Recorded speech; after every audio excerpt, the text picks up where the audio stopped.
नाज़रीन, गुज़िश्ता पिछले कुछ घंटों में बहुत अहम और अफसोसनाक डेवलपमेंट हुई है पाकिस्तान के हवाले से और ज़ाहिर है कि उसमें एक बहुत बड़ी कार्रवाई जो कि बलूचिस्तान के अंदर दहशतगर्दों ने की है।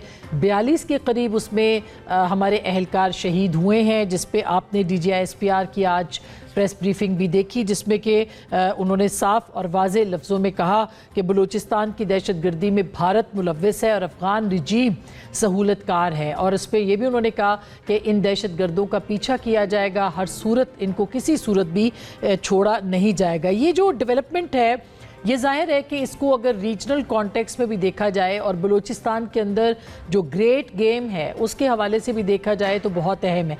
लेकिन क्या अब बलूचिस्तान के अंदर कोई बड़ा ऑपरेशन भी होगा, क्या उसकी तैयारी की जाएगी, इसके ऊपर हम बात करेंगे। आज आर्मी चीफ ने एक NDU के अंदर खिताब किया है और उसके अंदर भी उन्होंने यही बात कही है कि कुछ जो दहशतगर्द और दुश्मन एजेंसियां, इंटेलिजेंस एजेंसियां, वो पाकिस्तान को गैर मुस्तहकम करने की कोशिश कर रही हैं और पाकिस्तान उससे आगाह है। उन्होंने ये कहा कि दुश्मन एजेंसियों के ज़ेर सरपरस्ती काम करने वाले प्रॉक्सी नेटवर्क्स पाकिस्तान के अमन और मुआशी तरक्की को नुकसान नहीं पहुंचा सकेंगे। उन्होंने ये भी कहा कि सरहद पार से होने वाली दहशतगर्दी को रियासत पूरी तरह से और पूरी क़ुव्वत के साथ कुचल देगी। सहूलतकार मुकम्मल तौर पर ख़त्म कर दिए जाएंगे और कौम की हिमायत से दहशतगर्दों को ठिकाने लगाया जाएगा।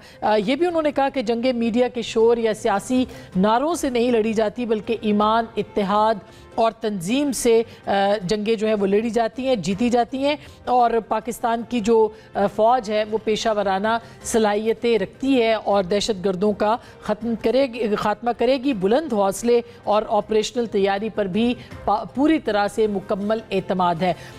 एक तरह से देखा जाए तो इंटेलिजेंस एजेंसियों की कार्रवाइयाँ और फिर बलूचिस्तान का जो वाक़या है ये कितना अहम है और पाकिस्तान इस सिलसिले में क्या कर सकता है, इसके ऊपर भी हम बात करेंगे, सफारती सतह पर भी। इसके साथ साथ अमेरिका और ईरान का जो मुआहदा था वो अब ख़त्म हो चुका है, जिसका ऐलान प्रेसिडेंट ट्रंप ने अपनी प्रेस कॉन्फ्रेंस के अंदर जो है वो किया।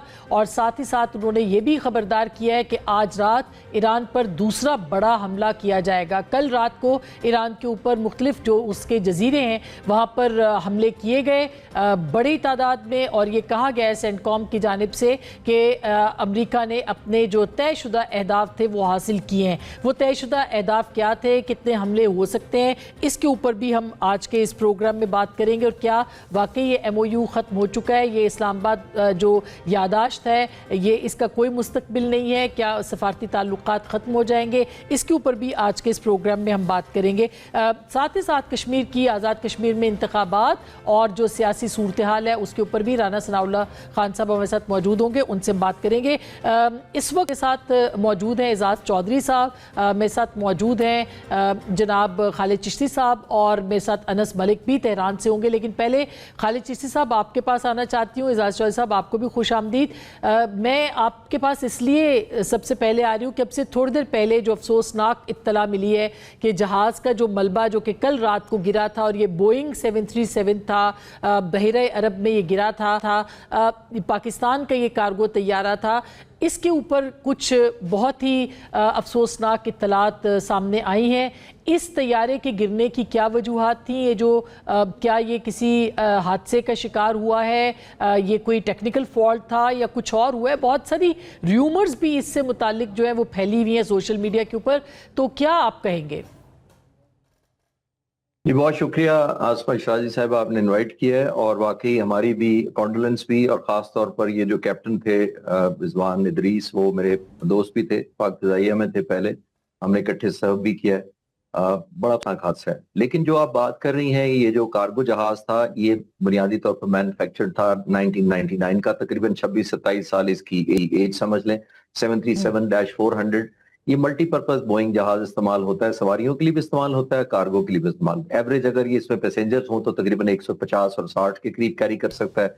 फिर इसको सीटिंग हटाकर इसको कार्गो में कन्वर्ट किया जाता है। जो ये जहाज में टेक्निकल मसला हुआ था जब ये शारजा में था, तो वहां पे इसका एक कंपोनेंट हम उसको कहते हैं इनिशियल रेफरेंस यूनिट, यानी कि वो इनिशियल रेफरेंस सिस्टम का एक हिस्सा होता है, एक छोटा सा यूनिट जो बुनियादी तौर पर ऑटो पायलट इंस्ट्रूमेंट्स को और जहाज की स्टेबलाइजेशन के अंदर मुख्तलिफ रिपोर्टिंग करता है पायलट को। अगर ये फॉल्टी हो जाए तो उसका मतलब है नेविगेशनल एरर हो सकता है, ऑटो पायलट भी खराब हो सकता है। अब ये उसको रिपेयर किया गया, मैं उसीलिए उन रूमर्स को भी सेट असाइड करना चाहता हूं। मैंने कंफर्म किया अपने दोस्तों से कि ये बुनियादी तौर पर कॉम्पोनेंट अमेरिका से मंगवाया गया, उसको रिप्लेस किया, शारजा की सिविल एविएशन ने जहाज को फिट करार दिया। जब ये जहाज आ रहा था उस रात को, रात के 9:15 के करीब उसने पहली कॉल दी है, तकरीबन कराची से तकरीबन 280 किलोमीटर दूर के, इसने कहा है कि नेविगेशनल एरर पायलट ने रिपोर्ट किया है, जिसका मतलब चांसेस हैं कि वही कंपोनेंट माल फंक्शन किया हो, नंबर 1। लेकिन इसके बाद होता क्या है, आपके व्यूअर्स की और आसान करने की कोशिश करता हूं कि जब इस तरह का कंपोनेंट माल फंक्शन करता है और ऑटो पायलट भी ना हो, तो चांसेस होते हैं कि डिसओरिएंटेशन पायलट की हो जाए, यानी कि वो ये समझने से कासिर हो जाए कि रात के वक्त, क्योंकि नीचे समंदर है, ऊपर भी काला आसमान है, कोई दरख्त, पहाड़ या कोई और चीज तो दिन रात को नजर नहीं आती, तो वो ये सेंस लूज कर देता है कि वो डायरेक्शन में किस तरफ है, उल्टा है, बैंक में है, टर्न में है, डाइव में है। तो ये मिसलीडिंग करता है, जिसकी वजह से हिस्ट्री में क्रैशेस हुए हैं, फाइटर जहाज भी क्रैश हुए हैं और एयरलाइन भी क्रैश हुए हैं। लेकिन अगर ये मैं मान लूं तो फिर ये कंट्रोल डिसेंड होना चाहिए था जमीन की तरफ। जब इसका डाटा आप रीड करें तो ये तकरीबन 35,000 फुट से सिर्फ 3 मिनट के अंदर सतह समंदर को टकरा गया, जिसका मतलब है 3 मिनट का तकरीबन 15,000 फुट से लेकर 22,000 फुट तक इसका रेट ऑफ डिसेंट मॉनिटर किया गया, जिस रफ्तार से ये नीचे आया है। ये बहुत हाई रेट ऑफ डिसेंट है, क्योंकि आमतौर पर जब एयरलाइन, आप और मैं जब सफर करते हैं तो तकरीबन ये 3, 4, 5,000 फुट से ज्यादा रेट ऑफ डिसेंट आमतौर पर पायलट नहीं करते। नहीं होता। जो 15 से 22,000 का मतलब है ऑलमोस्ट स्टीव डाइव।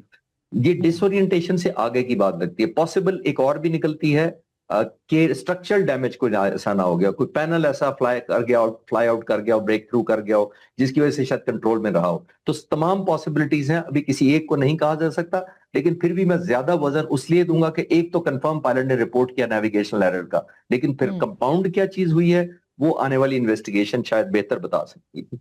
और आपके ख्याल में वो जो पुर्जा या जो भी वहाँ पे टेक्निकल फॉल्ट था जो दूर किया गया है, कोई ऐसा तो खतरा नहीं है कि उसको वहाँ पे उसको दूर ही ना किया गया हो, या कोई अनइंटेंशनल वहाँ पे गलती की गई हो जिसकी बुनियाद के ऊपर ये हादसा रूनुमा हुआ? जी, मैंने किया था इनर्शियल रेफरेंस यूनिट। ये एक यूनिट है जिसको मैंने कहा कि वो रिप्लेस हुआ था।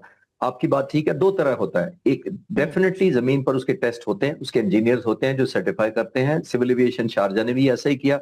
लेकिन ये पॉसिबिलिटी होती है कि रिपीट कर दे मैल फंक्शन। दैट मीन्स कोई और चीज उसके फॉल्ट में कंट्रीब्यूट कर रही हो, आपने कंपोनेंट बदल लिया, लेकिन बाज दफा जहाजों में ये होता है कि इनडायरेक्टली कोई और कंपोनेंट उसको तंग कर रहा है, उसको डिस्टर्ब कर रहा है और उसको माल फंक्शन करने पर कंपेल करता है। तो ये एक पॉसिबिलिटी होती है।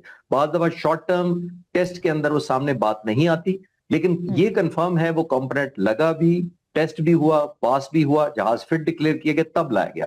ये हो सकता है कि क्योंकि मैकेनिक्स है, मशीनरी है, वो हवा में किसी वक्त भी कोई भी गिव अप कर देती है। तो एक पॉसिबिलिटी ये है कि वो रिपीटेटिव एक अकरेंस यहाँ पे हुई हो, वो एक पॉसिबिलिटी है। लेकिन जिस डाइव से जमीन की तरफ गया है, मैंने खुद भी एक्सीडेंट इन्वेस्टिगेशन और फ्लाइट सेफ्टी कोर्स किए हुए हैं, और एक्सीडेंट्स मुख्तलिफ जो पाक फिजाइया में हुए उनके मैं एज इन्वेस्टिगेटर भी हिस्सा रहा। तो इसलिए मैं इसको कमेंट कर सकता हूं कि जो डाइव उसकी जिस स्पीड पे जमीन की तरफ आया है वो बहुत अनयूजुअल है, वो उस मालफंक्शन से मैच नहीं कर रही, मैं कहना चाह रहा हूं। जी बिल्कुल, ये सवालात तो अपनी जगह पे हैं। और फिर रीजनल कॉन्टेक्ट भी आपको लगता है कि कुछ ऐसा हुआ हो? जाहिर है कि जंग जारी है इस खित्ते के अंदर भी, और कोई ऐसा इम्कान भी हो सकता है कि किसी चीज़ ने हिट किया हो जहाज को? जी, ये एक पॉसिबिलिटी हो रही है, डिस्कस भी मीडिया पर भी। मैं भी अपने जो पायलट्स हैं एविएशन के, एयरलाइंस बोइंग और एयरबसेस उड़ाते रहे सारी उम्र, उनसे डिस्कस कर रहा था। एक पॉसिबिलिटी निकलती है कि कोई बाय एरर कोई ऐसा, जैसे मैंने आपको पिछले सवाल के जवाब के एंड में अर्ज किया कि अनकंट्रोल्ड नीचे आया है। अनकंट्रोल्ड भी मीन्स कि इतना बड़ा कोई स्ट्रक्चरल डैमेज हुआ है, चाहे वो मिसाइल लगा हो, कुछ लगा हो, मैं उसको कंक्लूड नहीं कर रहा, लेकिन मैं सिर्फ ये कह रहा हूं कि एलिमेंट ऑफ पॉसिबिलिटी के कोई ऐसा एट्रिशन हुई हो जहाज के फिजिकल स्ट्रक्चर की कि वो आउट ऑफ कंट्रोल सिर्फ नहीं हुआ बल्कि मैसिवली लाइक अ स्टोन नीचे आया है। तो वो उस सूरत में होता है कि फॉर एग्जांपल हाइपोथेटिकली टेल उड़ जाए जहाज की, विंग्स तबाह हो जाए, कोई एक उड़ जाए, तो फिर ये ऐसा ही होता है कि कंप्लीट लाइक स्टोन की तरह गिरता है।